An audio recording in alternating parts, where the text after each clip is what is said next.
Panther Nation podcast. Yeah. Let's go. Yeah. Oh, cut it.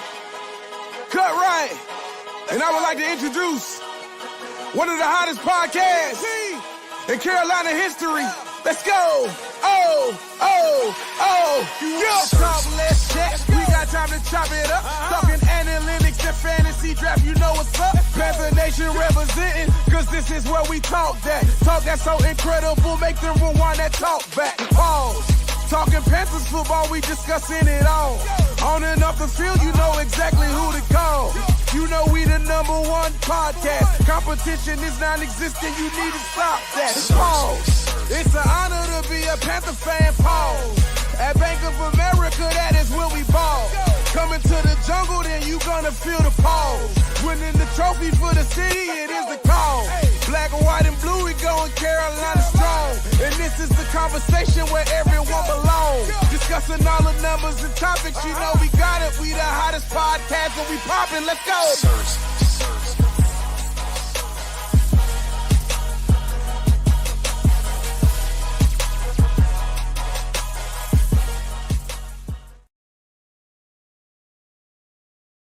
QueenCityPodcastNetwork.com.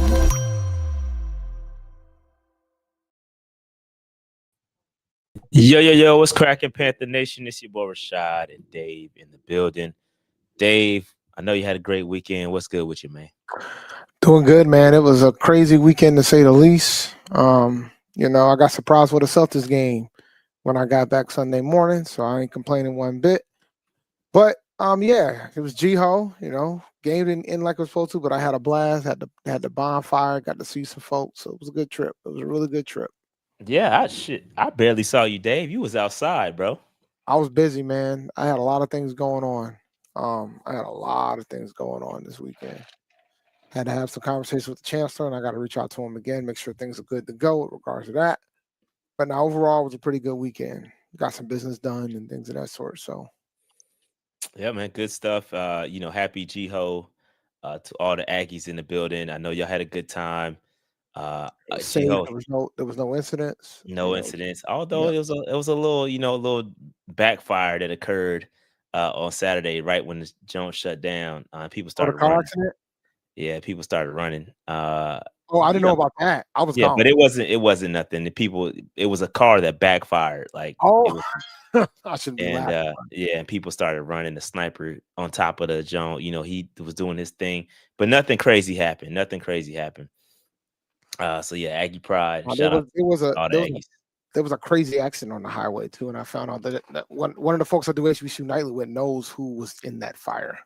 It was a fire. I saw one accident on TikTok. It was kind of crazy. Car was flipped over. Yeah, that was the one. It kind of backed up traffic for a bit. From what I understand, I left just in time to avoid it because I had my boy our friend brother Marlo was supposed to follow me so you could change your head to the bonfire. He was like, "Yeah, dog, it's about an hour. Go ahead and take your Uber. Where you gonna go? Before the Uber prices get crazy." So I was like, "All right, we'll take the Uber and head out to the bonfire." But man, I found out today that I might get furloughed. So we're gonna see how that goes. That's gonna be a fun time. Man, hopefully everybody, affected and impacted by the furlough and all the stuff going on with the government, everybody's good. It's wild times we living in, man. So hopefully everybody can survive and get through it. My thoughts and prayers are with everybody that are impacted because that's no fun and it's not a good look. So we gotta get staying back on track. Not gonna make this pod political, but we just want everybody to everybody make it happen the way you can, guys. It's gonna happen. It's happening to a lot of us, and this is the first time. Like, we've had shutdowns before, but it's to that point for us. But we don't know officially yet, but they're preparing. So we'll see in a couple weeks. Yeah. All right, Dave, a lot to talk about, man. The Panthers defeated the Dallas Cowboys at Bank of America Stadium, which, the Dallas takeover does tend to happen when the Cowboys come into town, but they got caught lacking, and we were able to defeat them in a tight, high-scoring battle. Good game. It was a great game. I was live streaming during the game because my parents had my tickets, so they were able to enjoy the game. And salute. I always let my parents go to one game per year, and they chose that game. So salute to my parents. They got to have a blast. But Yeah, shout out to my dad. My dad was a Cowboys fan back in the day, but obviously, converted? as soon as the Panthers came around, he's a Panthers fan. He kind of bandwagoned around a little bit, but always rock with the Panthers. I got to keep an eye on my dad because soon as they start looking bad, he looking to jump ship. But Well, the fact that he ain't jumped ship after the last 7 years, man, you need to commend your father for keep an eye on my pops, bro. Got to keep an eye on. But at the same time, you got Dallas ain't really done much of anything either. So there's that. Those guys ain't been in the NFC Championship game since 1995. Yeah, for sure. Yeah, no.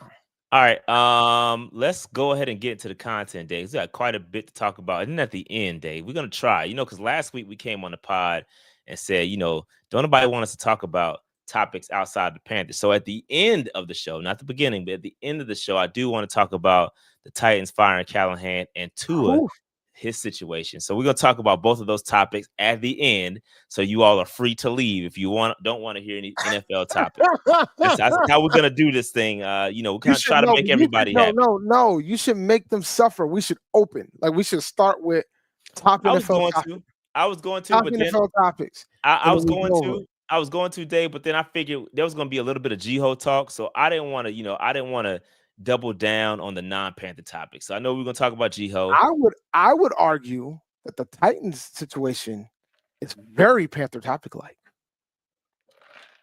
Hold that thought, Dave. Huh?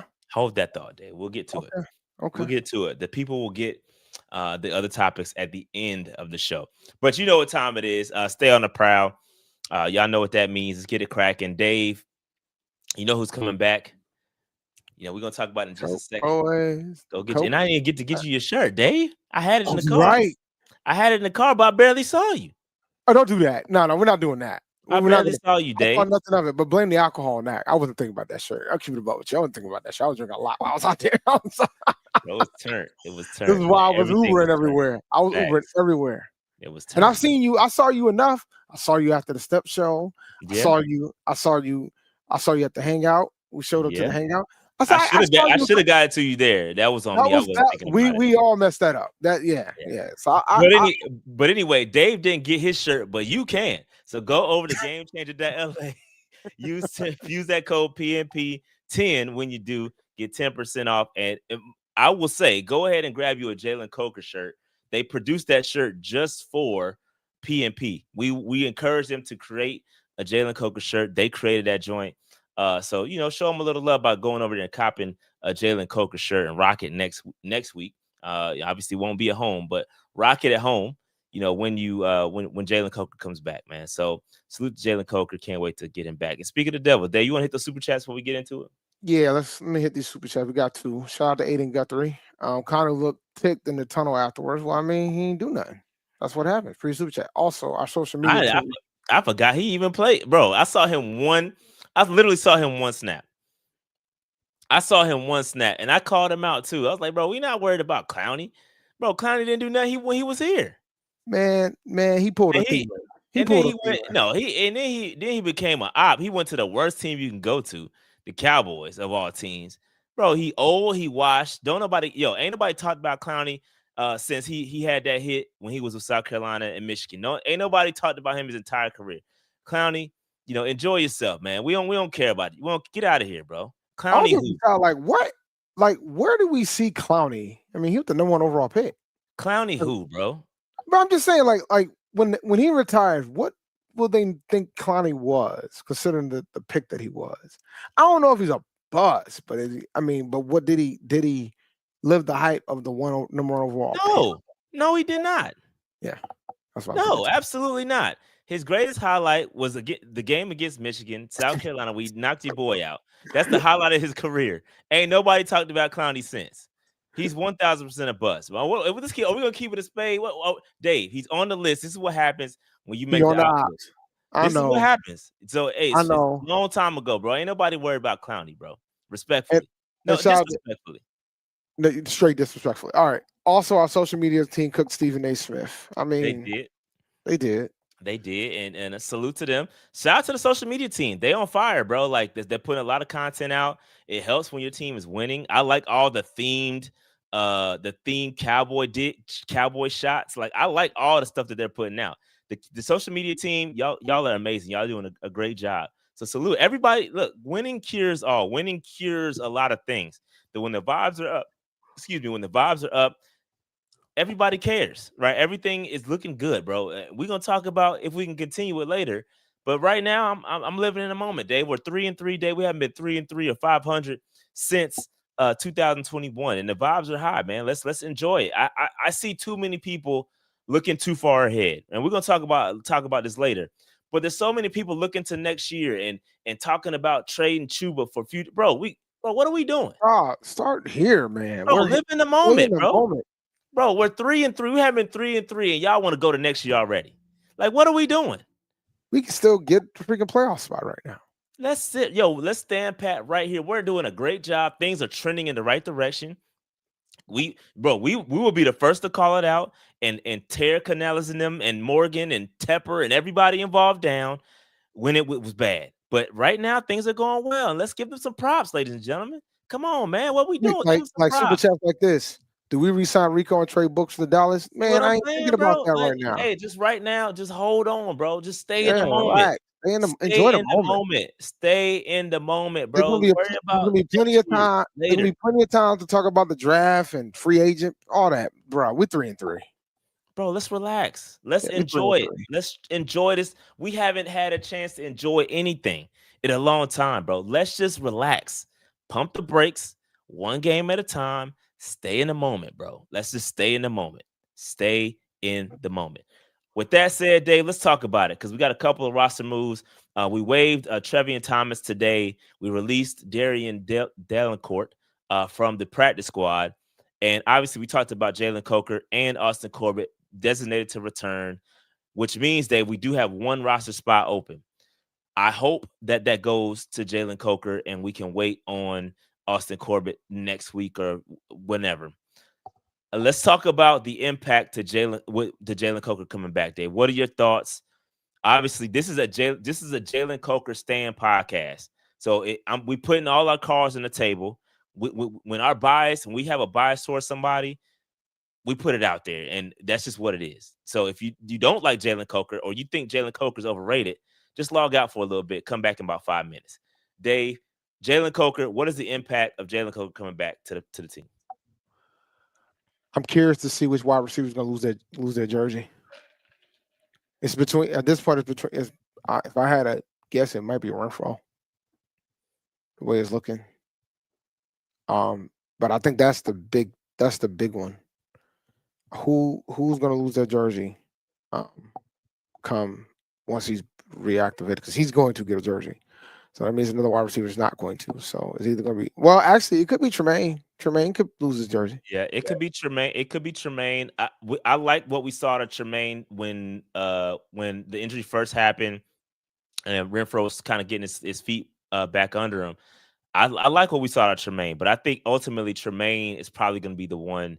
I think it's going to be tough to sit Renfro, especially after that fourth down catch, Dave. That was clutch. That was a clutch catch. I think it's going to be tough to sit him down. I think Tremaine's going to be the guy. But he also had he almost, luckily he caught it, but he almost bobbled that punt. He did, but he didn't. He didn't. He bobbled it, but he caught it. He did. Had me nervous. Yeah, but I think it's going to be interesting. I do think that ultimately, I think that over time, I think XL is going to lose some snap share to Coker. As Coker gets his legs back, as the season goes on, Coker will start to take wide receiver 2 spot. I think that's going to happen. I think XL will start to be that gadget guy. And there's nothing wrong with that. There's nothing wrong with that. I do. Let's talk about XL for a second, Dave. What are your thoughts on XL? I don't know. Did you? I'm sure you rewatched the game, didn't you? Oh yeah. I watched it. I had to go back and watch it. Did you see the play where he tried to lateral it to Oh Rico? my God, I was losing. Yo, I had to go back and make sure I saw what I saw. Don't go watch the live stream when it happened, because boy, I was flipping out, Dave. I was flipping out. And bro, I don't care. I don't care what. Listen. Let's call a spade a spade. Let's call a spade a spade, because I see a lot of people protecting XL because they like him. And if you like somebody, just put your cards on the table like we do. We're gonna Somebody cap. said, how can that not be Excel fault? We're gonna cap for Jalen Coker sometimes. It's just what it is. Put your cards on the table. If you like Excel and you want, just say that. But bro, that's his fault, bro. You do not. I don't care if somebody's begging for the ball. You cannot. You the one that have control of the football. It's up to you whether you're gonna pass it. It's not like Rico went and snatched it from him. I don't care if he called for it or not. You have to hold on to that football in that game scenario, bro. We were driving down. It was the end of the half, bro. You have to hold on to that football. That cost us. It could have cost us 7. I mean, luckily we got a field goal out of it. But bro, that could have killed us, bro. You have to be able to understand the game situation, the situational awareness, and hold on to that football. I don't care if Rico called for it. It doesn't matter that Rico called for it. I don't care. I do not care. Y'all are capping for XL. Y'all are really, I understand that Rico's owning up to it, that he called for it. I get it. But bro, it's still up to XL to make the right decision. And that was a crazy risk that he tried to pull. And here's the thing, bro. Because the thing is, if it did, like, let's say that lateral happened and a defender picked it off and ran it for a touchdown, then what y'all gonna be saying? What y'all gonna be saying then? Here's the thing, bro. And here's the thing. I think people would be more apt to give XL a pass had he been playing better, right? If he was playing better and living up to that number, the first round pick, and it would be different, right? People would be more apt to give you a break. We give T-Mac breaks all the time. He's got a ton of drops, but we give him breaks because he's a rookie, right? So there's context to these things, and it matters, right? XL will get more of a pass if he was playing better, but you have got to be able to understand. And Canales said it in the presser. He said, "Bro, we don't coach that. That's not something we do. Even if Rico called for it, don't matter. Does not matter. Does not matter. If Rico took it to the house, it'd be different.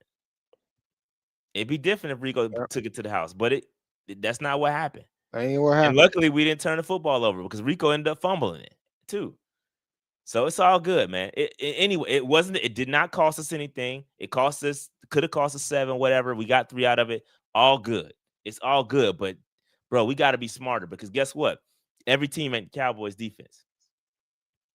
You know what I mean? So we got to be careful. We got to be careful here. So anyway, not to be too hard on XL. I get it. I understand. But bro, you got to own up to that. And we're not going to just throw on the cape and be like, oh, Rico called for it. Bro, that doesn't, bro. That doesn't matter. It does not matter, bro. It does not matter. It does not matter. So I know y'all love him because he's cool dude. I like him too. We love him too. We want accountability, man. Accountability matters. Absolutely. Accountability matters. But all right, that's the roster moves. We'll keep it moving. Just want to talk about a little bit of the game flow. And we're going to break this thing down. We're going to go into acknowledging our Patreon members, and then we're going to talk about some other topics, including Bryce Young's individual play, and then we'll talk about Rico and Chuba and all that stuff a little bit later. But I want to talk about the single swing turnover, right? So we talked about how T-Mac, right? T-Mac cost us and had the pick, right? T-Mac, it went off his hands. He owned that. He got to own that one. Exactly. That's on him, bro. He's a rookie. He has drops. He's been dropping the football. You know what I mean? That cost us too. That interception that gave them 7. That was a 7-point swing at the beginning of the game, right? So that's not on Bryce Young. Context matters, right? That play, it was a perfect throw to T-Mac. T-Mac tipped it, went over his head. That's on T-Mac, bro. Yep. T-Mac absolutely has to be better. 1,000%. His hands are. He got to get better, bro. He's got to get better. But again, they opened up the second quarter, got a touchdown off of that, so that's not a good look. We got to be better there. And had T-Mac caught that football, bro, like Bryce Gaines his game would have been perfect. Bryce would have played a perfect game from a box score standpoint. He would have played a perfect game, but obviously he has that blemish, and that's on T-Mac. You know what I mean? So explosive plays. Let's go. We had explosive plays. So we had, this is crazy to me. We had 5 20-plus yard gains, right? We had Mitchell Evans, 21 plus 21 yards, Jimmy Horn plus 34, T-Mac plus 19, almost 20, right? Rico plus 36 touchdown on that wheel route. And then we had repeated 10 and 15-yard rushes on the ground, which is crazy. So we did a great job on explosive plays, bro. We did a great job. This is what this offense need. We need to get explosive plays, something that's been missing. When you look at Bryce Young's throwing chart, it looks crazy because we haven't seen that type of throwing chart because guess what? The ball's being pushed down the field. And guess why it was being able to push down the field? Is because the run game, the play action, everything was working fine, bro. So this is a well-called game against a shoddy defense. We all know the defense was mid, but they did a great job executing. So salute to the entire offense. The red zone. So the red zone, we both had 3 trips, right? We had 2 touchdowns off of our trips, and Dallas had 1 touchdown, right? And that was from the 3-yard line. And then they added 2 field goals. So again, red zone efficiency, we did a good job scoring and converting when we got down there. We held Dallas on the other side. We held Dallas to 6 points on 2 goal-to-go chances in the first quarter and the fourth quarter. So again, that's what made the difference. The defense standing, hey, bend but don't break. They bend but don't break. They did a great job, and they deserve the credit for that because we'd be the first to come up here and bash Ejiro on the defense. All the defense. I know Pickens had a great game. He was tearing Mike Jack up, but at the end of the day, they didn't give up. They didn't give up 7 when they got there. So that's important. They bend, but they did not break. They bend, but they did not break. Okay. All right. Early down run efficiency. So early down run efficiency was crucial. It kept the down and distance great.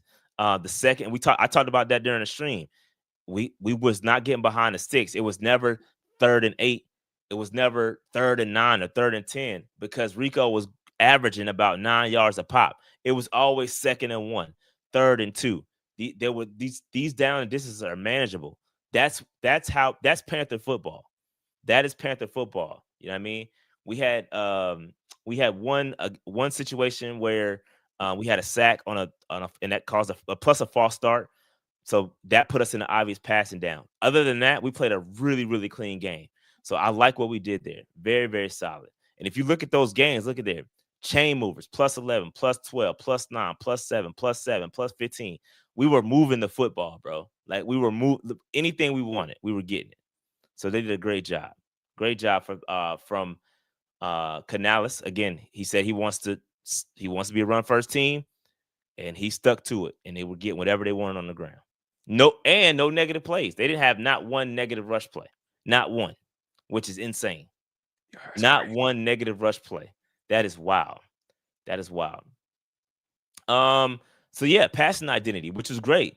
We were able to set up the pass off of the run. So a lot of the explosive plays came off run action looks, right? So that the little play action, you had to throw to Evans, you had the wheel route to Dowdle, the fade to McMillan, and the gadget play to Jimmy Horn. All that stuff came off of run action. We were able to set up the motions, right?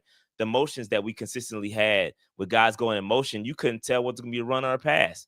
And because we were so successful in the run, it set up the pass tremendously. Guys were wide open because they didn't know whether we were going to run or pass the football.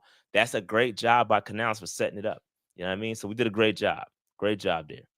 And then the late fourth quarter push, we did a fantastic job. We mixed up quick game between Trimble and Renfro. Obviously, that great 4th down play. We had a 71 goal to go ahead drive, which capped off in a field goal. So great job there. Great job. All right. I talked about Pickens earlier, but Pickens and Ferguson was getting off on us, bro. They repeatedly hit Ferguson. Mike Jack had a rough, and the tight end, right? So Pickens was getting off on us. I mean, whatever he wanted, he was getting. He was eating Mike Jack's lunch, and then JC said, enough of this. JC said, put me on him, coach. And then the final drive, we was able to hold him down a little bit, but Pickens was getting off, bro. He was going crazy. He was going crazy out there. So we got to tighten up in the secondary. Mike Jack is a decent corner. Nobody said he's great, but I think he's a solid CB2. The Dallas's offense just was able to take advantage of our zone defense. Canales talked about it during his press conference. He talked about how it's our scheme, right? We play a zone, a cover 3, and basically it doesn't matter where JC Horn's lined up. You can move because we play a zone. You can move Pickens all over the place to line them up for favorable matchups. That's good coaching. You don't want to line your guy up against the best cornerback. We don't have a man scheme. So that's why that's why JC is not shadowing. We don't play man. We do it sometimes, but not all the time. So that's the reason why JC is not shadowing or following the best wide receiver on the opposite team. That's just what it is. So y'all, we can complain about the scheme. We can complain about whatever. I'm with y'all. If we want to go man to man, so be it. But I don't think do we have the guys to go man to man when it comes to the speed, right? The speed guys that we're playing against in the division. Do we really want to go man to man? Do y'all want to play man to man? When do you have enough guys to play man to man? Because everybody's gonna have to be great, not just JC. Because if you play man to man, exactly, it's gonna pick on the other guy. So bro, I understand the frustrations, but I don't think we have the dogs to play man to man across the board. If we had a better pass rush, we could play man to man. Let me shut up. No, I mean, Dave is right. I mean, that's the truth. Like, if you have a better pass rush, then yeah, you could play man, and you could do okay with just one shutdown corner, and then you just be. But if you're trying to be exotic with blitzes and stuff like that, you're not going to be able to play man. It's going to be difficult. We got a couple super chats we need to hit, man. We got a couple. Man, my fault. I was running my mouth. My bad. No, you good, bro. We'll knock them out. Shout out to Panthers 24/7. Unload the clip that they start. Oh, bro. Yeah, and I skipped past that. And that's my fault because I did mean. We mentioned it. About that. No, we didn't talk about it in depth though. Like, well, Corbett's coming back, but Corbett should be relegated to guard if he comes back, and even then, it's a reserve guard because the offensive line is playing well, and you better not disrupt it. Well, I mean, when Mo's available, he's coming back. So, because Yemen did all right, man. He did fine. Considering. And I met how you spell his name, Dave. Nyman. What? Yeah, I met a relative of Moulton. Who's an Aggie, and he informed me that he was definitely going to be out. And I don't know if it's going to be longer, but yeah, but we'll see. Yeah, Nyman played well. Christensen is playing well. Mays has been great when he's got the opportunities. So just leave it the way it is, bro. Do not disrupt what we got going on. Putting Cade Mays back at center would make me so angry, Dave. Or Corbett. Putting Corbett back at center would make me so angry. It would make me so angry, bro. I would come up here and pod for real if they did that. They're not gonna do that. But go ahead, Dave. Keep going with the super chat. Got some more. Shout out to Derek 90. Better not be Horn. I mean, it shouldn't be, but we'll see, man. We'll know if they've learned. I mean, I think at this point it's probably got to be Tremaine, but. Shout out to Mr. Morgerson 241. When Tuba returns, how do we handle who is RB1? Talk about that later. We're gonna talk about that. You got you. I got my thoughts on that. We'll talk about it later. Yep. Shout out to Rob Lewis 9903. Oil bundle in hands, playing hot potato. Yep. Shout out to Aiden Guthrie. XL's on his way to becoming the guy who was drafted before Ladd and Keon. Yeah, I mean. Yeah, it took a while, but I'm not complaining how long it takes. Typically, receivers need 3 years. Shout out to the game guy. Last 2 weeks, made me question why Tepper wanted to change, keep pounding. Times we played our best football, the Tepper era we ran the ball. The times we played our best football, period, we ran the ball. Yeah, anytime it ain't even about Tepper, guys. Facts. Anytime we've had good teams, our identity is running the football. That's Carolina football, bro. Like we've always had good running teams, whether it be Cam Newton being a part of that running operation. We've always had good running backs. Steven Davis. We've always had Christian McCaffrey, even. Christian McCaffrey. Like and that. Then we brought in what's the old boy name? When we had the two-headed was it Mike Davis? We had Mike Davis. Yeah. What's Mike my boy name? Was doing it for a bit. What's my boy name? Daggone it. Not Mike Davis. I forgot. But anyway. Not Tober. I'm talking about with C-Mac. We had a little two-headed monster. Not Foreman. I know Foreman, but Donta Foreman, but he came in after. I know Steven Davis. You know Steven Davis. But anyway, that's beside the point. We've always had good running backs. Always. We've always ran the football, bro. Consistently. So We used to But always have good linebackers too, but it's coming around. Shout out to Rob Lewis 9903. Hey, to all my cat cousins, hit the like button. It looks like this. That is a fact. nice. Appreciate Hit that. Cat appreciate Cousins. that. I like that. I like that. Cat Cousins. Anyway, so Oh, really quick. But Anderson. CJ, no, not was what I'm thinking. CJ Anderson. I think it was CJ Anderson who I was thinking about. Oh yes, it was. Thank you. Former Thank Bronco. you. Thank you, Mr. Tom. What did they change the things back? It's the ads again? What are we doing here? StreamYard. Is it Come on, bro. StreamYard or is it YouTube? All right, either way. Somebody. Anyway, yeah, it was Anderson. That's what I was thinking about. 4-minute master, right? We 4-minute mastery to close the game. That was great by Bryce Young. We're gonna talk about Bryce Young and his performance a little bit later. But yeah, we got the football back with 6 minutes left, and we milked that clock all the way down. We had a 15-play, 71-yard drive. It was great. Rico ETN to close the game out. We made them use their timeouts very well. Very well. I don't know what in the world Dallas was doing with their timeouts. They used their timeouts way too quick. They were dumb. But yeah, we were able to bleed the clock, kneel down. I don't like that. I was very adamant about not doing what we did, but it worked out. So I can't hate. I hate it, Dave. You didn't like it? Bro, That's what you're supposed to do, bro. I hated the fact that we just went down there and played for a field goal. But if you turned it into a chip shot, that would have been a normal extra point. That's not a problem. I don't have a problem with that because you don't want to risk. It wasn't a chip shot though. It was 33-yard.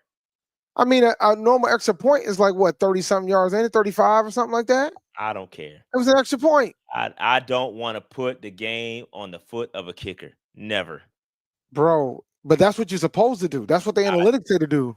I don't like it. You don't have to like it. It worked out. It worked out. I just don't like the concept of. If he missed, we would have went to overtime. And shout out to Fitzgerald, man. He's doing great. He's doing a great job, bro. I was a hater for Fitzgerald, and I know he's an FSU guy. Now I'm an FSU guy, but he's doing a great job. I don't like it. I just don't like it. I understand they tried to let us score. I get all that. I just get it. I would appreciate it more. This is what I would have done. This is if I'm the quarterback or if I'm the coach, I would have let what's his name ETN get the football, run it all the way down to the 1, then get there, right? And if you wait till the last minute and then you just QB sneak it or run the football in, like that's what I would have did. Yeah, but then your chances of doing that are way higher. Being successful on that are way higher than a field goal chance. I just didn't like it. Oh, I just didn't like it. I'm sorry. I understood why they were worried about giving Dallas too much time. Dallas' offense was clicking. I get it. Want to give too much time. I get it. I get. I mean, I'm not mad at what they did because that was smart. Make sure that Dak doesn't get the ball and win the game. Like that's a win-win. You don't get the ball. There's no time left on the clock. You win the game, and that's it. You walk off and keep it moving. Walk-off field goals are more likely than walk-off touchdowns. If you get a walk-off touchdown, typically it's the defense that's doing the walk-off. So you don't want that. So I mean, it worked out. It worked out, but I understand why you did it. With the result, I just don't like the concept of putting it on the. And maybe they obviously know they have confidence in the kicker, but what happens if the joint gets blocked or whatever? I just don't. You'll be out of a job. I just seen it, bro. That's all I'm saying. I get it. No, I get it. But anyway, Patreon members, shout out to the Patreon folks, man. We appreciate y'all. Patreon.com/Panther Nation PC. And Dave, you know what time it is, Dave? It's time. For a giveaway. Yes, it is, Dave. It's time for a giveaway. I said I was going to do it. I'm prepared this go around. And we got a giveaway. I got 2 games left. Okay, so this is going to be for one of the games. I have the Saints and I have the Seahawks. 2 games to give away. Okay, so with this, here we go. You ready, Dave? Mm-hmm. All right, there we go. Let's see who's going to win. And you can get access to these tickets by being a Patreon member. Patreon.com/Panther Nation PC and sign up to be a MVP level Patreon member. MVP level only will get access to this. Okay. So let me get Spencer. Spencer Pennell is a winner. I'm going to take your name down. and you got 24 hours to hit me on X. You can send an email to PantherNationPodcast@gmail.com. Send me a kite, whatever. You got 24 hours to get in contact with me, or I'm going to the next person. Okay. I'm going to the next person. So here we go. I'm going to pick two. I'm going to pick two. Okay. Here we go.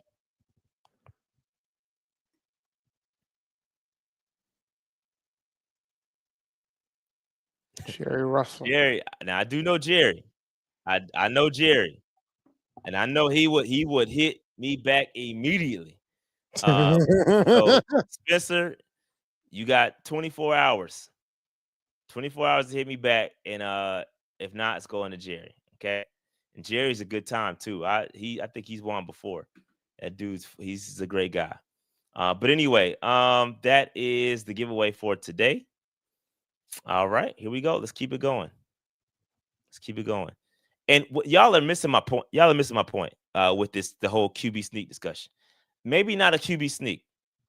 What my point was, get it down to the 1 yard line. Right? ETN could have ran it all the way down. I know they were trying to let him score. I understand that.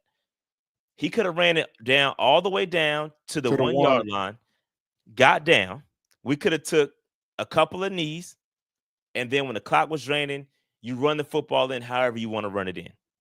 I think that is more successful, is going to be more successful than kicking a field goal. That's just my opinion. But anyway, that's my opinion. Shout out to our MVPs. Shout out to our franchise folks. And shout out, y'all say nah, but until our kickers start missing stuff. And shout out to the free agents. Y'all keep saying nah, but when Panera was back there, I bet y'all wasn't so ready to kick a field goal in. No, but it's the right thing to do. All right, y'all keep that same energy with these kickers, bro. No, it's fine. I understand your perspective. Hey, y'all act like y'all ain't seen kickers miss field goals when it's. Oh no, I have, but it's about the analytics. I would never put it on the foot of a kicker, bro. Never. Nah, I'm playing. Guess what, yo? Even if we did kick it, I'd rather kick it from the 1 than the 33. That's fair. All right, then. So, yo, what are we talking about? That's fair. So, what are we talking about? No, that's fair. Dave, Underdog. You guys need to go to underdogfantasy.com. Use the promo code PNP when you do. Get your higher lowers in for the NFL. You can even do it during the game while it's live, or if you want to do daily fantasy, you can just go ahead and do a draft for like Thursday night and Sunday night football combos, or you can do one for the full week. So go to underdogfantasy.com and use the promo code PNP when you do. And you can, NBA season's coming up, man. So you can go ahead and get it going for the NBA as well. I got to go to a Celtics game this Saturday on Sunday, so you can check them out as well. So just go to underdogfantasy.com, use the promo code PNP when you do. Shout out to Underdog. Shout out to Underdog, man. Appreciate Underdog. The good folks over Underdog. Dave, let's talk about Bryce Young for a quick second. Okay, y'all talking about real quick, Dave. They talking about if ETN fumble. Okay, what if the snap was botched on the kick? There's so many more things that can happen on a kick than handing off the football to a running back. Stop, bro. Are we serious? If you botch the snap and you do it on third down, you still got another chance to kick the ball. And we could have done that. I don't think we did because we didn't need to, but if I remember correctly, I think we were in the ball. No, I think we were on third down when we did it. Because we took 2 knees, if I recall correctly. Yeah, we took a couple knees. So we were on third down anyway. So if they would have had a botch snap, they would have had an opportunity to kick it again if they recovered. So we had all the leverage in the whole situation, right? Either we were going to win the game or go to OT. That's fair. Like, it wasn't a situation where, if we don't get this, then we're going to lose. Like, so I'm not mad at the decision that they did with regards to that. Good stuff. All right. Let's talk about Bryce. 17 of 25, 199 yards, 1 turnover, obviously, which was not his fault. 3 tutties versus the Cowboys. Dave, what are your thoughts on Bryce Young and his performance in this game? Wild thing, man. That 1 turnover, it really wasn't his fault. But overall, I thought he had a good game, and it goes back to what I said a few weeks ago. These are the type of lines you want to see in us winning. These are it. Less than 20, about 25 or so throws, under 200 yards, 3 TDs. Don't want to see the turnover, but like I said, that wasn't on him. I'm not mad at this, but I think a lot of folks want to see Bryce throw for 300 yards every week, and that's just not going to happen. It's not going to happen, bro. It's not going to happen. And if you look at Bryce on the road versus Bryce at home, things are starkly different. With that, now that's going to be the challenge, right? Can this show go on the road? I'll be at the game against the Jets. Oh, you going out today, bro? Well, I gotta go to Hofstra anyway for a family weekend with my daughter. So I'm gonna go out. I'm gonna go to the Jets game because it's like an hour and a half from where I'm gonna be at anyway. I'm already out there. Might as well go. So I'm gonna go, and the tickets were cheap because the Jets are only 6 tickets were cheap. Like I got 50-yard, 300 section seats for like $85. Like I paid $240 for that with the Patriots. So yeah, I'll be there. So yeah, just talking about Bryce Young's performance in this game, I thought he did a great job. He had command. I think when you can turn around and hand the football off 30 times, right, and you're able to get whatever you want on the ground, it just takes so much off of the quarterback. He didn't have to do anything spectacular. And again, y'all, that NFL Euro that he got is elite, bro. That little pump fake he got is crazy. It works. Seen it happen multiple times. He played a hell of a game, and I got to give him credit where credit is due. Now, just a couple things on the road, and it's not just him; it's a team thing, right? Game flow gets out of hand really quick for the Panthers. But if you look at his home versus road stats, they're almost kind of like night and day, bro. Like, he has a 65.8 completion percentage at home versus a 59.2 completion percentage. His yards are higher on the road, which is not due in part, but it's all because we're playing from behind most of the time. We got to catch back up. So he's throwing the football a lot more. In fact, 3 games each, right? He's throwing the football 120 times on the road versus 79 at home. Just let that sink in for a second. Insane, 120 times attempts. 120 attempts on the road versus 79 attempts at home. That is wild to me, bro. That's insane, bro. That is wild. That is wild. His passer rating he's averaging a 94.7 at home versus a 74.5 on the road. So we got to find the sauce. That run game. Now the thing they said the run game travels, Dave. We got to make sure that run game, Rico and them, is going to travel right up to New York so we can keep that same energy from Bryce Young. We don't want Bryce Young throwing the football 30 times. Once we start doing that, it's not going to work out in our favor, bro. It's just not. And I thought he did a great job with his decision making. He threw the football the way when he needed to. I don't think he put the football in harm's way any time too many times at all. Matter of fact, I don't recall him throwing it in harm's way. He got rid of the football. He made smart decisions. He threw the football away when he was getting pressured. Yep. He took the sack when he didn't do too much because he didn't have to. So we just have to make sure that stays the same. And what y'all are saying, definitely clutch, right? There's a graphic that the Panthers just put out. When trailing versus the Cowboys, he was 10 of 10, 3 touchdowns, 125 yards. Perfect passer rating. Perfect passer rating. Yeah. No, when it's go time, he's rocking, bro. That's incredible. When he got the clutching gene, and that's what you want. When it's go time, it's go time. So I love it. He when it's time to rock, he goes, man. I love it because Yeah. Oh, my fault, Dave. Go ahead. And the thing is, like, I know how y'all feel. Like our last 2 great quarterbacks, they had the clutch gene too. Cam had the clutch gene, and so did Jake. They both had the clutch gene. So this is great. This is a good sign. I know y'all find other reasons to not like the guy, but those are good signs. One quick super chat. Unless they throw Bryce, we don't QB sweep. Appreciate the super chat, Kyle. I said QB sneak. I obviously know that we're not going to QB sneak with Bryce Young. You can run the football. We were dominant on the ground, bro. That's all. I'm gonna leave it alone. But that's what I'm saying. We were super dominant on the ground. Like we were averaging like 12 yards per carry. But anyway, but yeah, I thought Bryce played a hell of a game. If we're gonna be, super critical, yes, he did miss XL, was wide open on that first drive when we had to we were settled for a field goal. He didn't see him. Maybe he was the second, third read or whatever the case may be. But there's gonna be receivers missed. You can once you zoom out and you see the entire field, you're gonna see it every play almost. Oh, he's gonna miss a guy here or there. That just happens. And of course, he's smaller, right? So he can't see the entire field in certain instances. So maybe he just didn't see him. That's just a nature of the beast when you have Bryce Young as your quarterback. He's short. You know what I mean? So it is what it is.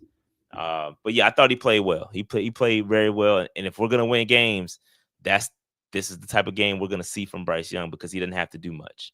We're taking the ball out of his hands and handing it off to somebody else to make plays. Right. All right. So let's take a look at our rookies real quick. Rookies had another great showing. Our rookies are balling out.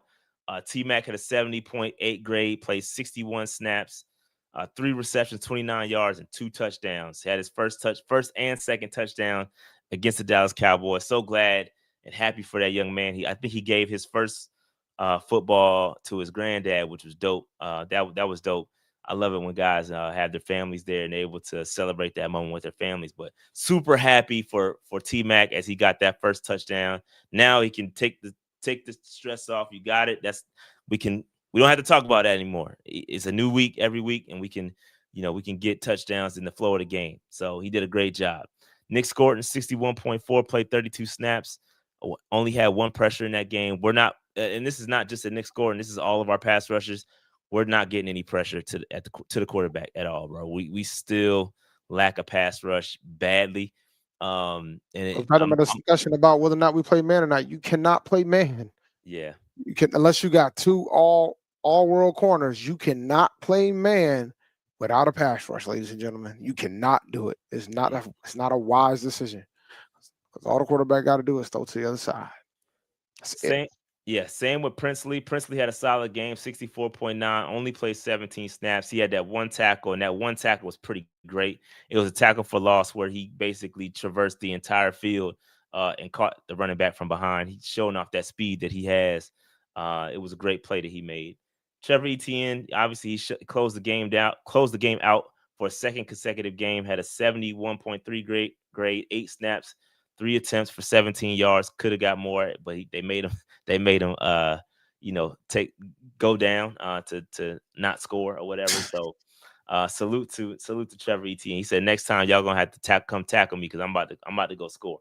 Shout out to Trevor Etienne though. Lathan Ransom, second consecutive game where he's had a 30.9 grade. I will say this: PFF is really tough on safeties. It's just the nature of the safety position. It's hard to you're going to get blamed for a lot of the coverage because you're going to be close person to the guys most of the time. So he had 7 snaps, a half tackle.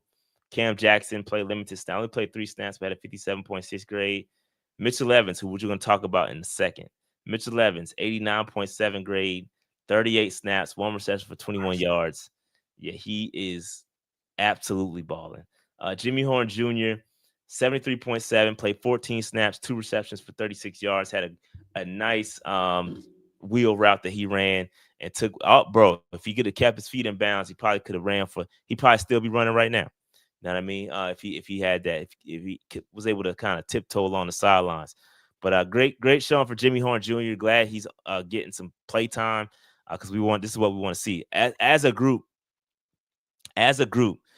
this rookie class has shown so much potential. I'm glad they're all getting opportunities to play and we're winning. They're seeing they're experiencing winning off the rip. And this is a great sign as we can build. This is a draft class that you can build from. All these guys are getting playing time. They're looking good. This is dope. This is good stuff. Dave, any thoughts on the rookies? Fascinating amount of snaps that Mitchell Evans is getting, but I understand with the injuries and such. But I'm going to be very curious to see how this is going to go once when JT's back. Yeah, he should be back this week. Oh, We're gonna have a lot of questions to answer, like about who's gonna come in. But Dave, let's continue talking. Oh, go ahead, my fault. Go ahead. One super chat. If you think we should keep Kate Mays in that center, hit the like button. Appreciate hit that like button for me.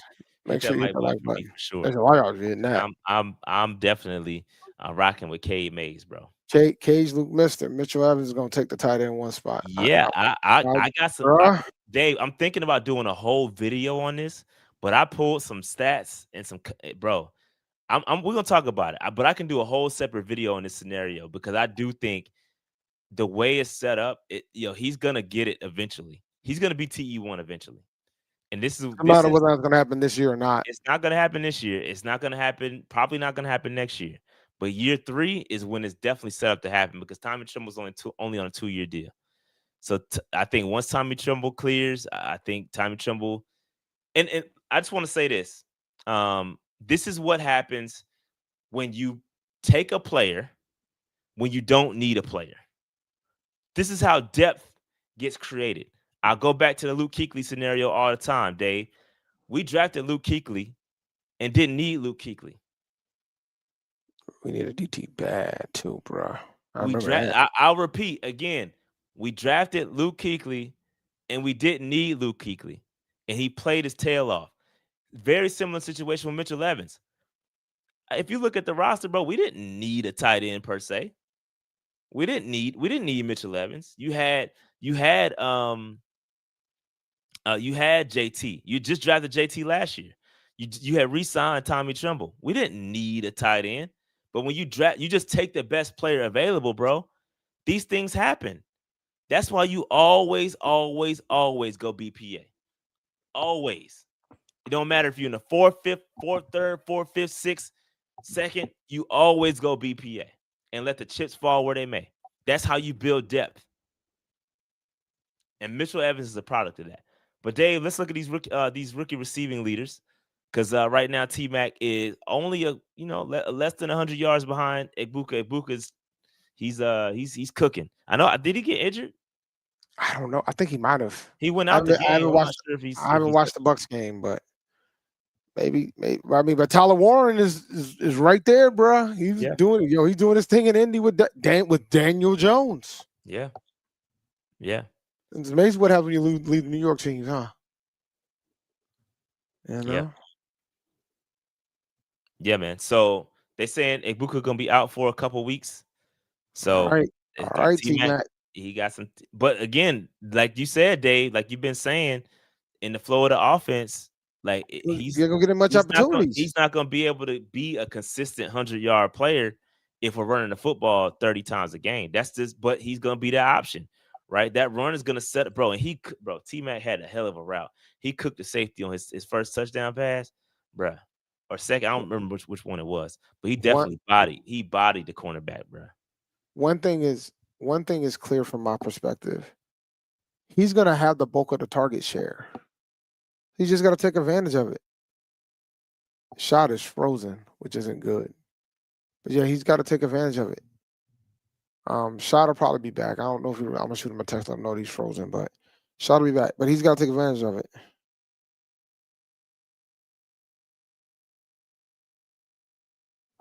Yeah, so T-Mac definitely has to take advantage of it with regards to that.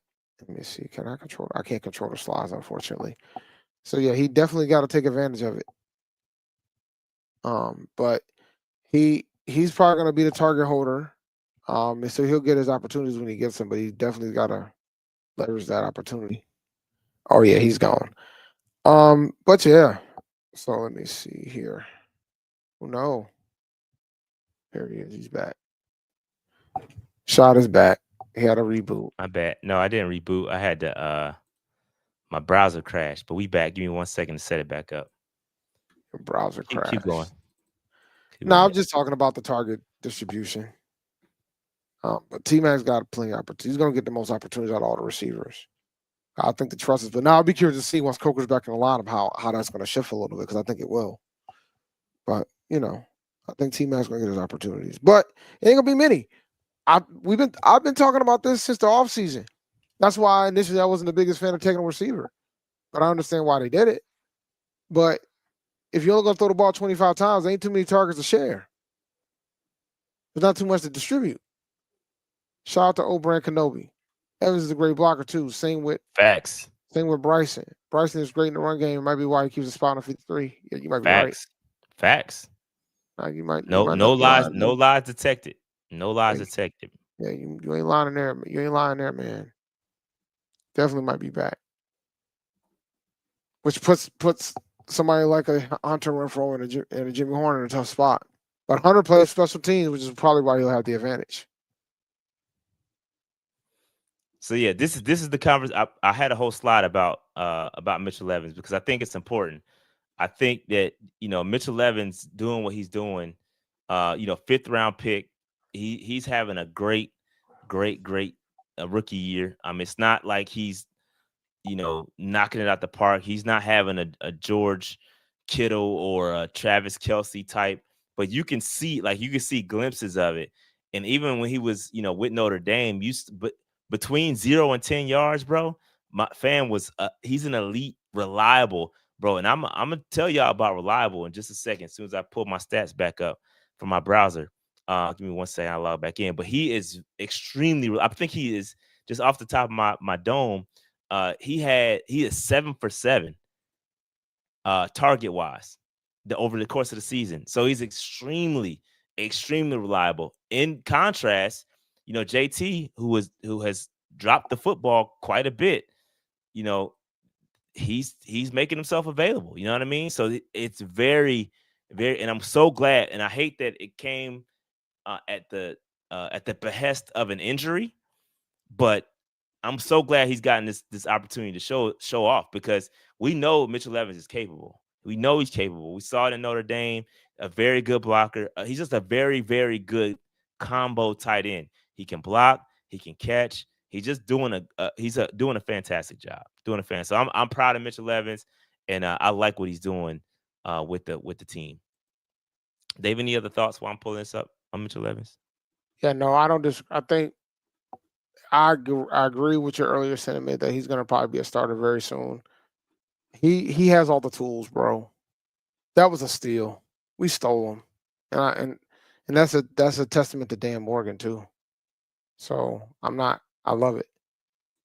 Shout out to Rob Lewis 9903, Rico Vachuba for RB. Hit the like button. We're gonna talk about that in just a second. Hold your horses. Yeah. Hold your horses.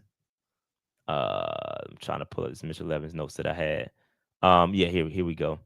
But if you look at like the receiving efficiency, what I talked about, he's 7 for 7. He's 100% catch rate. 100% catch rate, Dave. Anytime Bryce is throwing to him, he's catching the football. You know what I mean? So he's got 2 touchdowns, and he's proven to be a reliable red zone threat as well. So he's he's having a good season. If you look at Tommy Tremble, he might be having a higher target usage, right? He's got 19 targets on the season, but he's got a 6.6 yards per target. He's more like a safety valve than a playmaker. And you got Sanders, who is more athletic, but he's got 13.5 and 7.7 yards per catch in the first 2 games. Obviously, hasn't played all games, only played 3 games, but he's got a 78% catch rate and multiple drops. You know what I mean? So he's not as reliable as Mitchell Evans is. So you got, if you want to break everything down, you can say Mitchell Evans is trustworthy, Tremble is stable, but he's not going to do anything spectacular with the football. And you got Sanders, who's explosive, but he's volatile. You don't know what you're going to get out of him. You know what I mean? So then you look at the blocking. So he's the best pass blocker that we have. If you look at where he's lining up as an inline tight end. Some of the best tight ends in the league, Kelce and all them, they line up in line. He's line up in line 69% of the time. He's lined up in the slot 24% of the time. So he's got more of a traditional wide than Sanders is. Sanders is more of a guy he's more like a big slot. So the fact that these guys can be moved around, they've done a really good job with this tight end room. It's a really good tight end room. It's a really good tight end room. So I think if you want to sum it up, you got Mitchell Evans, who was smart, sure-handed, efficient. He had a rough blocking game against the Cowboys, but he's very solid. Tommy Tremble, reliable veteran. But his ceiling is going to be capped. To me, Tremble only has so much capability. Jatavion, if he ever unlocks it, he's got the athletic ability, but he's got to be consistent with the hands. If he's able to do that, then bruh, with this tight end room could be a real problem, and it's very much needed for Bryce Young. Very much so. Very much. He needs these tight ends. So, Dave, any additional thoughts on the tight ends? I'm happy we're utilizing them more now. This is the big thing that I was concerned about. So shout out to the coaching staff and Dave Canales for actually utilizing the position. In the past, we always would talk about getting all these tight ends to replace Greg Olsen, and we wouldn't utilize them. But now we're at the point where we're finally starting to utilize them, which goes back to when we talk about T-Mac and what he can and can't do from a rookie perspective. More targets going to go to these guys. You know what I'm saying? Like 25 times. Like ain't going to be too many opportunities. Going to be minimal, which is good and bad because if we're winning, I mean, that's what you want. So. Yeah, Ian Thomas is an afterthought at this point. We've definitely improved that room. So salute to Canales and them for definitely putting some effort, and Dan Morgan and everybody involved for putting effort into fixing the tight end, because we got the potential. We got Jatavion still developing, but I think Mitchell Evans at the end of the day could be that dude. I really believe he can be the next great tight end, bro. I believe that. I believe that because he's a willing blocker. Because he can catch, he's reliable. It's gonna be solid for sure. Dave, let's talk about Rico Suave, the man of the hour. Rico had himself another game, followed up a 200 yard all-purpose game with another 200-yard all-purpose game, and broke the record. Dave broke the team record for all-purpose yards in the game. I wonder who he took off the record books, Dave. Christian McCaffrey. Love it. Get that dude off of my record books, man. Yeah, take him out. Get him off my record books. He an op too. Please don't make. I will unload the clip on C-Mac right now. He's an op. He on the op list. I will unload the clip. But shout out to Rico, man. 30 rush attempts, 183 yards, 4 receptions, 56 yards, and a touchdown, bro. Hell of a game. He told Dallas to buckle up, and they didn't buckle up. They didn't buckle up, bro. They did not buckle up at all. Nope. And so he called a shot, backed it up. Shout out to the offensive line for paving the way. Man, Rico did his thing. And what I like about Rico is those 56 reception yards. He's got really good hands too. Hey, guys. I don't care. No. Stop. Wait. Stop. What if I told you that wasn't the case? Carry on. All right. There you go. There's your tip for the day. I don't care. I know Chad doesn't care. I'm here to tell you that I knew before the tweet came out from Adam. Okay? And I'm telling you that he had a choice in the matter. And I'll leave it at that. That everything doesn't get reported. I'll leave it at that. Carry on. Dave, let's hit these super chats real quick before we move on. Yep. Difference for the RBs is Brady. Running backs is Brady. Yeah, could be a thing. Because they are running to that right side. I think you might have to keep him there, boss. Okay. Shout out to the game guy. Remember, Canales chose Hubbard over Sanders, even though we paid Sanders. Well, that was the right decision at the time. Decisions change. It was the right call. How did Sanders do against Dallas? How did Sanders do? Oh, sorry. Okay. That's funny. How did he do? I'm trying to figure out what I didn't see I ain't seen him that much either. I didn't see him. I think he didn't play. I think he's injured though. He might be. Yeah, he is. That doesn't change the question. I'm just telling you he's injured. That's all I'm saying. How'd he do though? No stats. Carries as me? No stats. Yeah, no stats. No stats. Okay. Just checking.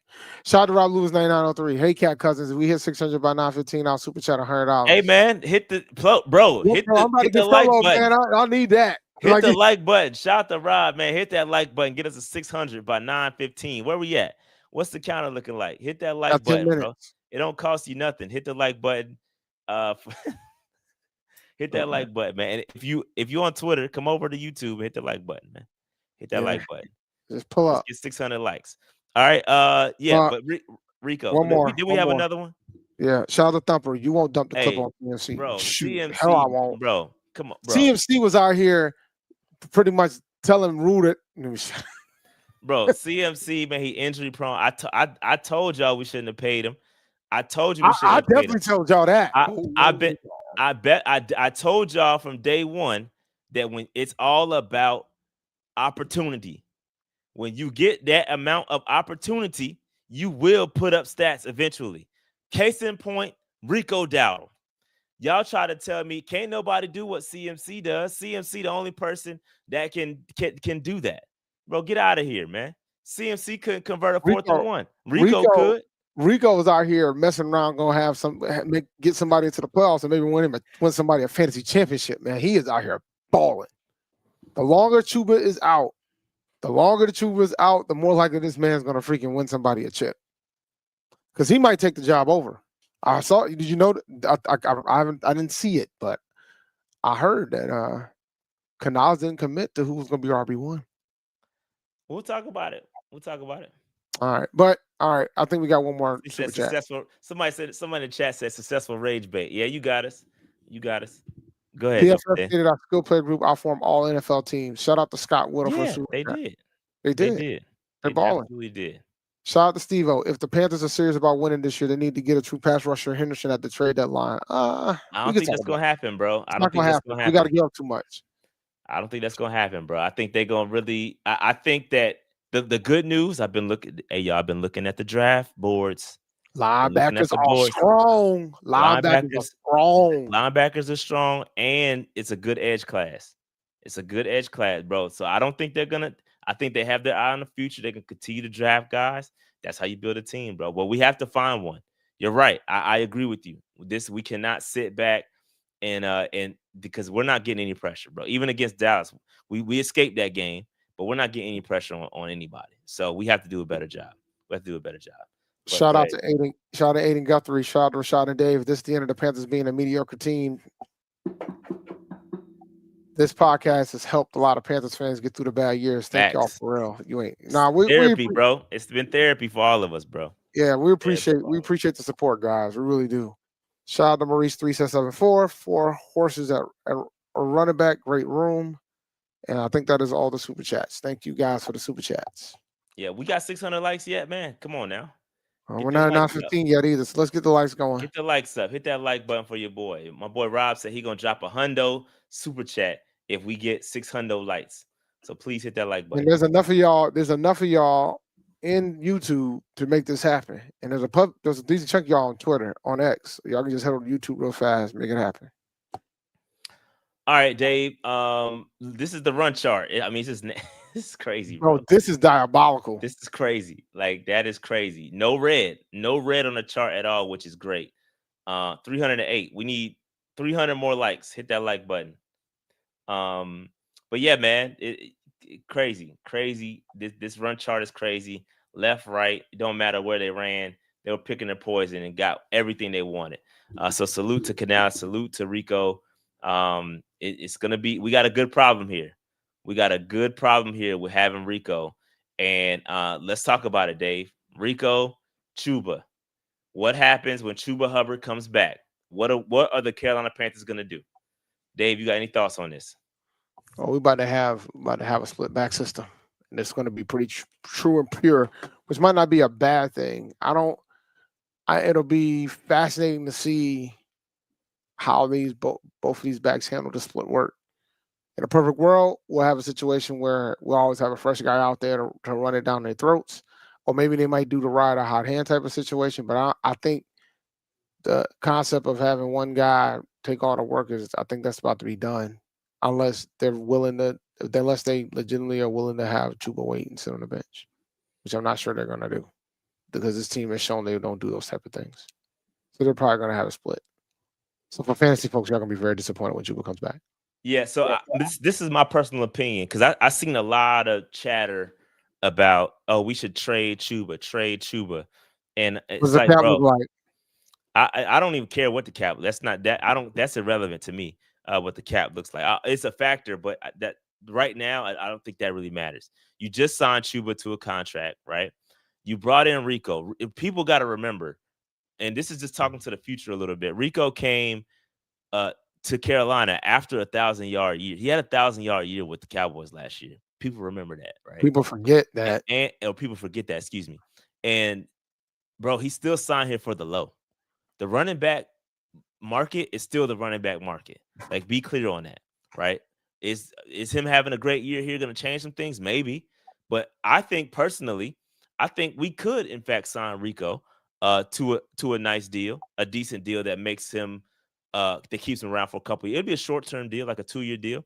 Because for me, I'm not resting my laurels on Jonathan Brooks. Jonathan Brooks appears to be injury prone in the mug. But what happens if Jonathan Brooks is healthy? You got a 3-headed monster. That's a good problem to have. With injuries, guys going down, you got to have good running backs. So I'm not resting my laurels. I would try to bring back Rico if at all possible. Now, in the short term, I think that you got to go with the hot hand. And I hear you, Dave. I agree. It's going to be 50-50 split. But I think Rico needs to be rewarded by being named the starter, quote unquote, because to me, the starter is the guy that's going to get the first carry. That needs to be Rico, right? But to me, that really doesn't matter. It's going to matter with the splits, right? The carry split. This can be done, right? And imagine, right? Instead of bringing in ETN, imagine bringing in Chuba Hubbard off the bench when Rico gets gassed. Bro, Rico was gassed at the end of the game. He was gassed, bro. He was tired. But when you have the split back system, you can continue to apply foot to neck. You will wear down with both of these guys. You are going to wear teams down, bro. That's what you want. That's You're the going to goal. wear teams down. So in the short term, this needs to be 50-50. And like I said on X, people forget. I mean, are we not Panthers fans here? It wasn't that long ago when we had double trouble, D'Angelo Williams, Jonathan Stewart. This can be done. It can be done, and it can be done successfully. Go ahead, Dave. Shout out to Steve-O. Dave can to watch William Stewart film. Dowdle should be first. Chuba should be second. Third situation.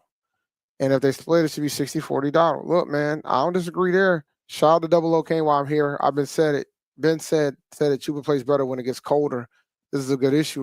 Rico clearly needs breaks. He cramps after a while. Yeah, and he deserves the cramp, bro. When you're running for 150 plus, bro, he needs some hydration. He need a break, bro, and it's gonna keep him fresh. And so they can split series. It's gonna be a good problem to have, bro. And then I've seen sets where we had both of them on the field at the same time. What are you gonna do? What are you gonna do when Chuba and Rico on the field at the same time, bro? We did have the same thing with Stewart and Enzo too, bro. And speaking of which, go ahead. Here's the thing. This ain't a super chat, but I want to put this up. It would be a horrendous. No, I would say you have to question what's going on with Brooks if Rico keeps doing this. Agreed. Like, it would not be a. We will be having discussions about how that pick not being what it was supposed to be, because at that point you kind of can't. You can't risk it on a guy who has not stayed healthy. And that's what Jonathan Brooks is right now. You drafted him, he was hurt. When he was ready, he got hurt again. So that's who he is right now. And then you drafted NTN. Shout out to Carolina Kelly. Then you drafted ETN. Don't sleep on ETN. So you got all these guys. You know what I'm saying? You got all these guys that are there. And shout out to Derek 90. Thank y'all. I'll drop another 50 if we get to 600. We got 1 minute. Hit the like button. Are we gonna make it? We do have 1 minute. I haven't checked. I'll check in a minute. We got about 40 seconds. Let's see here.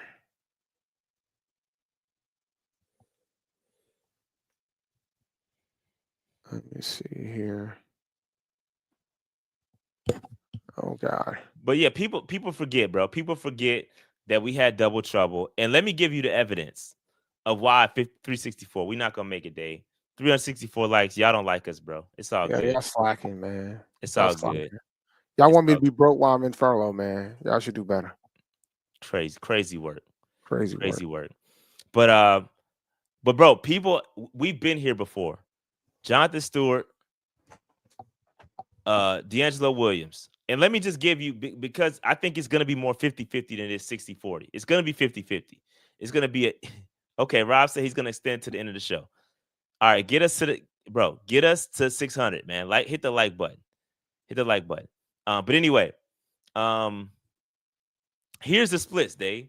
Here's a little bit of evidence for you all. It's going to be closer to 50-50. So in 2000, look at 2009, bro. This is the year that they both had 1,100 1,000 yards. yards. Yeah, 1,100 yards. First time in NFL history, too. Correct. 216, 221. That's darn near as 50-50 as it gets. And both of them dudes was eating that year, right? And D'Angelo he missed 3 games in that season. Sound familiar? Mm-hmm. He missed 3 games in that season. Chuba's missing some games right now. They're gonna be able to do this, and it's not a difficult thing to do. Split the carries, keep bodies fresh. Both of them are gonna appreciate it. They can still do this. This is something that can be done. It has been done in the past. I'm not gonna show no clips because the clips will get it demonetized. But yeah, I'll give you the stats. These are the stats, bro. It can absolutely be done. 2011, they were split damn near 50-50. And then he starts to get injuries. And then Cam Newton came in. When Cam came in, he took some of those snaps as well from the Russian perspective. And injuries came into play. So we can do this. We can do this. It's pretty possible. split. It was pretty split on Cam's rookie year, though. Yeah, it was. Pretty split and half, pretty even their rookie year, Cam, in 2011. We got another super chat.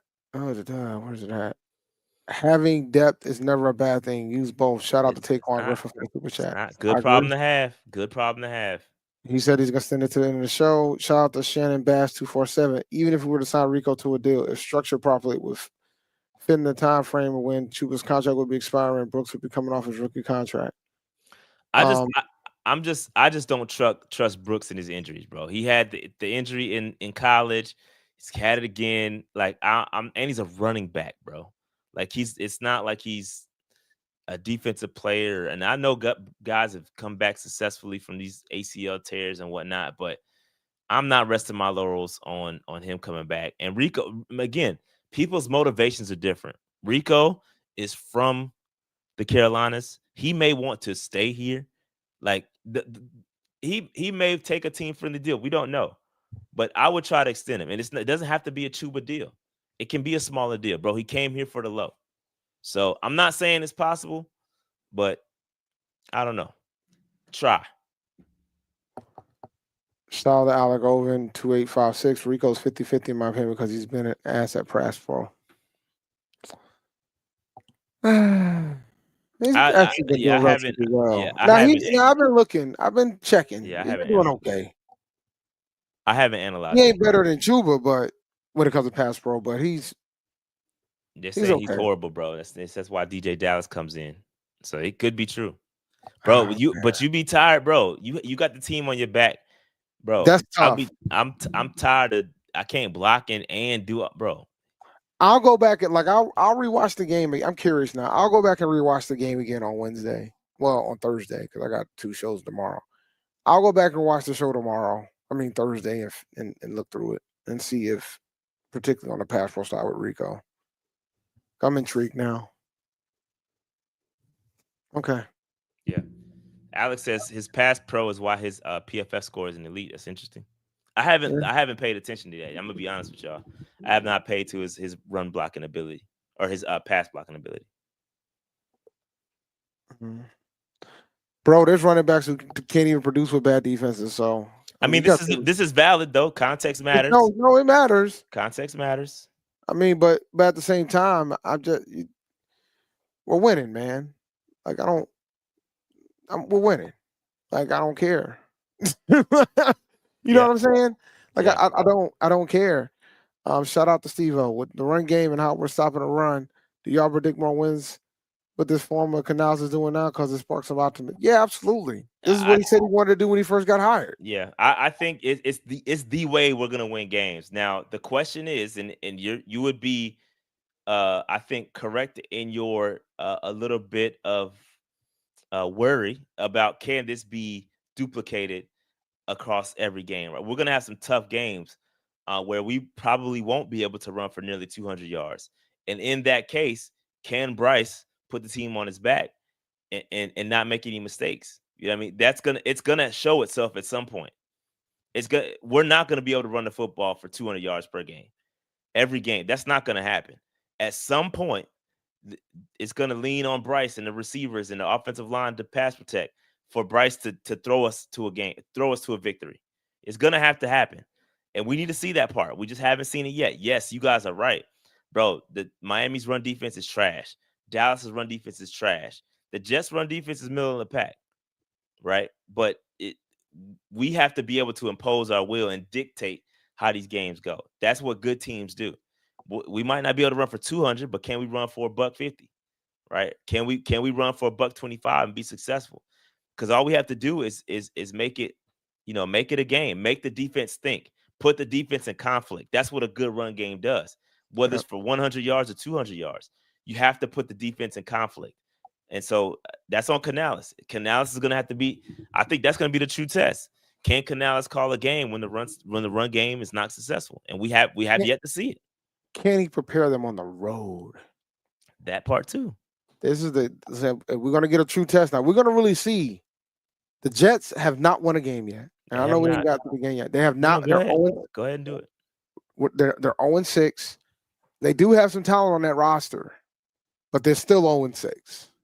Okay? So they're going to be itching to try to get their first win. And it would be a bonus for them to get it from home at MetLife. So, Yeah, we're looking for our first. So a first is going to happen. Either a win for the Jets or a road win for us, because we ain't won on the road yet. Yeah, we have not won on the road yet. All of our losses have come on the road. All of our wins have come at home, right? And I'm okay with, bro, if we can break even, I'm cool with that. I am okay if we lose every road game and win every home game. I'm not okay because we cannot. I'm not okay because this year I'm okay with that. This game here is a game you must win. You do not want to get the Jets the first win of the season.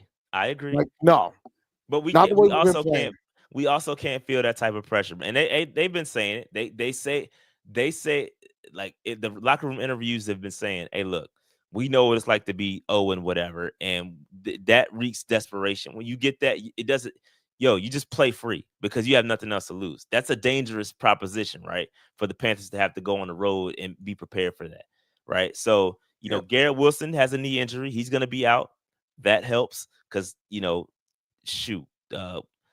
Pickens was eating our lunch. You know what I mean? Like, Garrett was going to do some damage, but he's out. I know they're having trouble. Fields can't really pass the ball like that. I think he would have what? Fields can't pass the ball like that, huh? I think it's more. Actually, he hasn't been bad passing the ball. The problem is it's been stat padding. So he did have a rush game last week. Bro, he got sacked 9 times. Like, he's getting killed. Yeah, so how many sacks are we gonna get? Bro, we should have at least 3. At least. We gonna find out. But how many sacks did we get? How many sacks did we get against Dallas? 0. No, yeah, 0. I think I'm pretty sure it was 0. I thought we got but before last week, he actually had a decent chunk of yards, man. I didn't realize he only threw for negative 10 yards. That's pretty dead. Oh no, I did. I tweeted it. That's pretty bad. It was terrible, bro. That was bad. It was bad. But yeah, man, we got to figure out a way to. We did have 1 sack. My bad. We had 1 sack. Oh, no. My bad. I was looking at the wrong side. We did not. My bad. My apologies. No, we didn't. By the way, 0 sacks. This was a problem for him in college. By the way, he held the ball too long there too. I mean, you got to. Well, I don't want to do that because I thought Aaron Glenn was a good hire. I think their biggest mistake was not keeping Rodgers, but it's just me. This is going to be fascinating. Steve Wolf's revenge game. We'll see. Yeah, I think he do got some smoke for the Panthers, bro. As he should. He definitely gonna have some smoke. He should.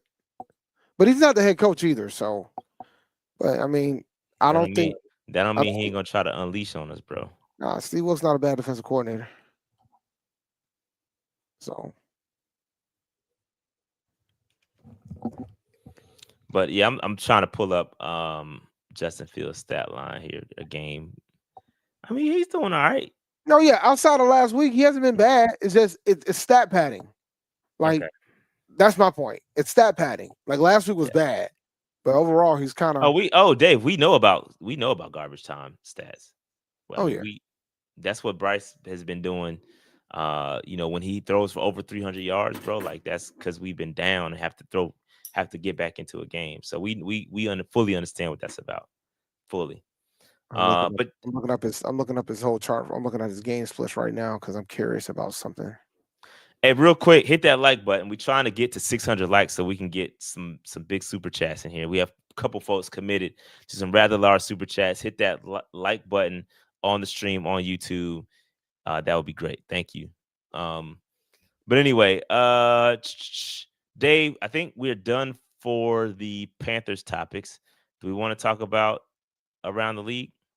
Absolutely. Let's start with this guy right here. Yeah, go ahead, Dave. You got it. Mr. Callahan got fired from the Titans.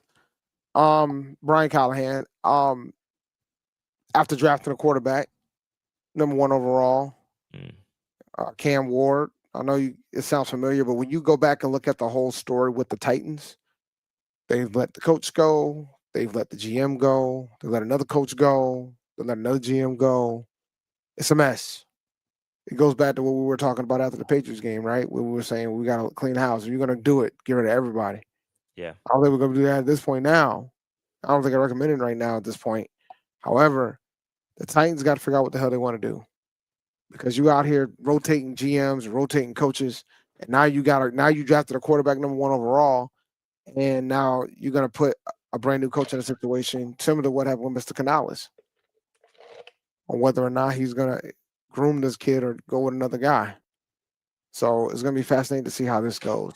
Because they're not going to have, at this rate, I don't think they're going to have number 1 overall pick. They might not even have number 2 overall pick, but they're not a good football team right now. But yeah, it's a mess. Yeah, it puts the Titans and Cam Ward in a really messed up situation.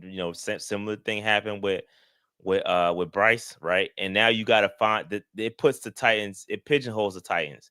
Because now you got to find a coach that wants to work with Cam Ward that you just drafted. Because Cam Ward ain't going nowhere, right? He could go somewhere. He could, but it's unlikely. Like I don't think they're going. He can get Josh Rosen. It's gonna, that's I think that's unlikely to happen, but it certainly can. It certainly can, right? But I think that it sucks because now you're gonna have to find a coach that wants to work with Cam Ward. Cam Ward is solid. He's decent, but again, it's a tough situation. I hate these situations. I mean, but it is what it is. I'm glad. Look, for once, I'm glad it's not my team. I'm glad it's not my team. You ain't lying. Shout out to Rob Lewis 9903. If you already hit the like button, put a 5 in the chat so we can see who's a real cat cousin. That's a bar. Appreciate super chat. Hit that super chat, man. Hit that like button. So we can get to 600.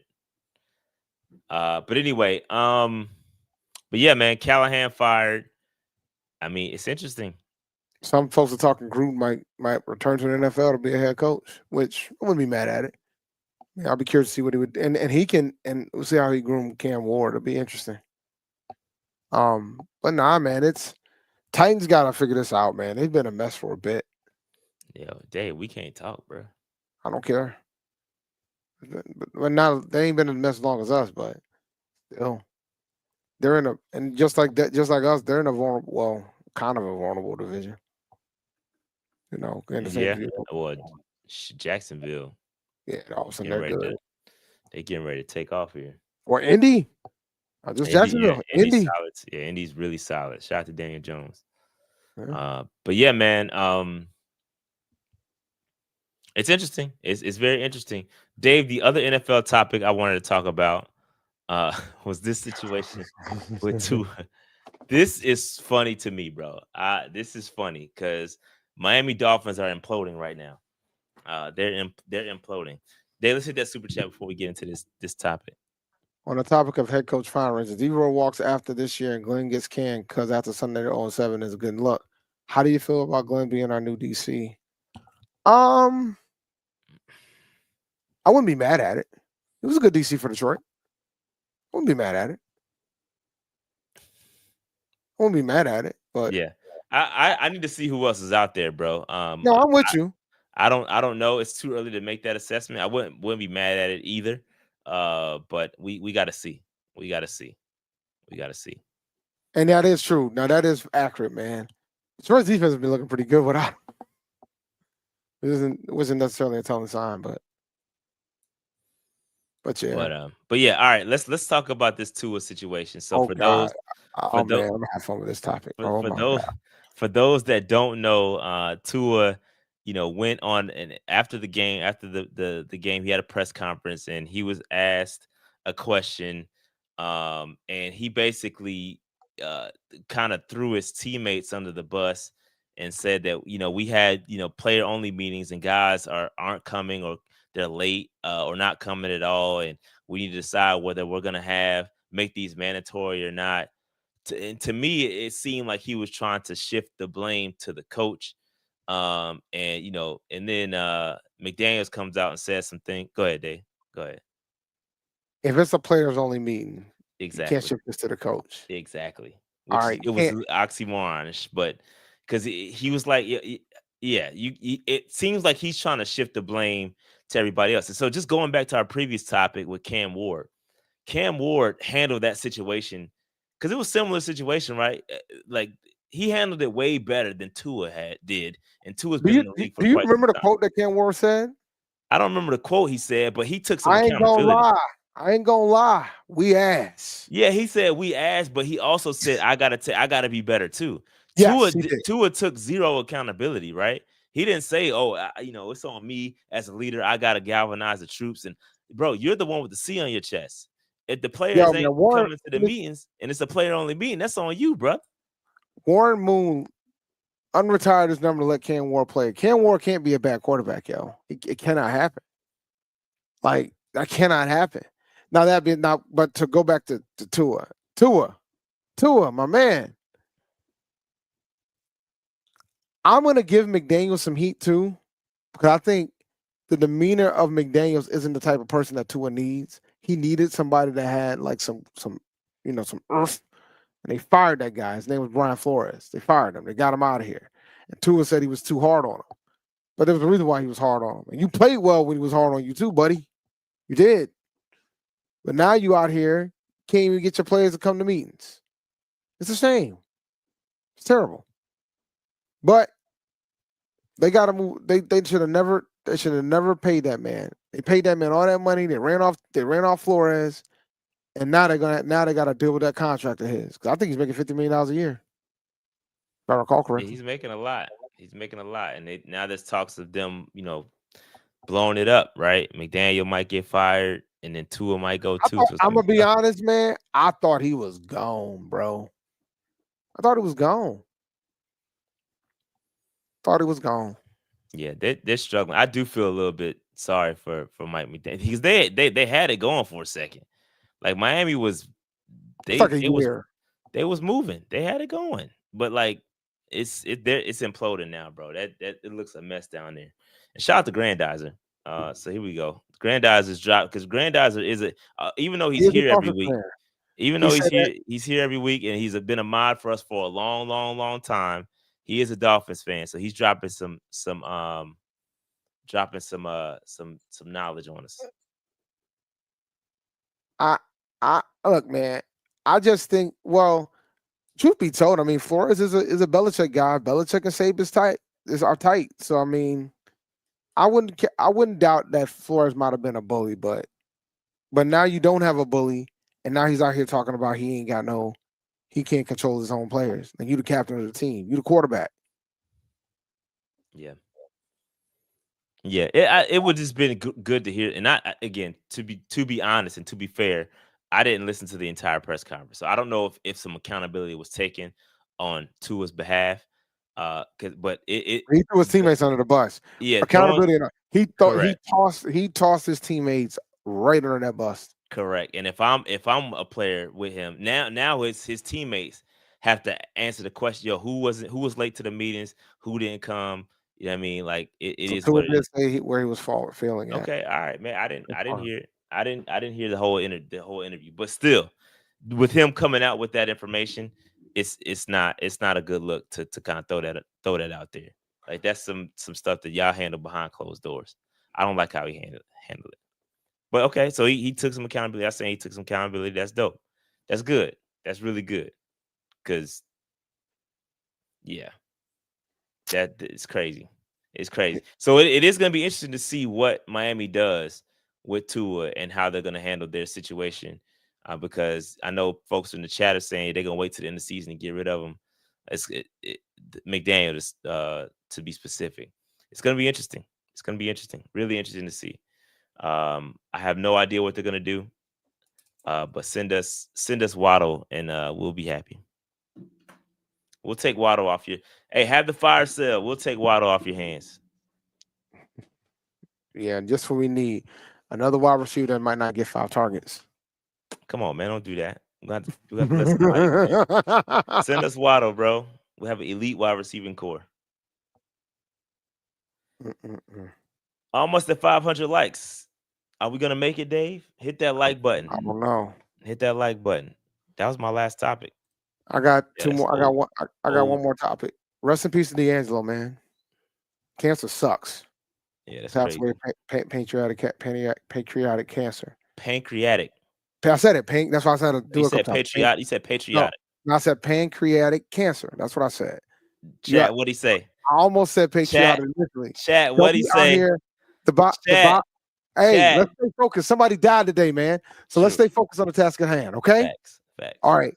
Fair enough. That man disappeared. That man disappeared for 14 years and came out with a dope album.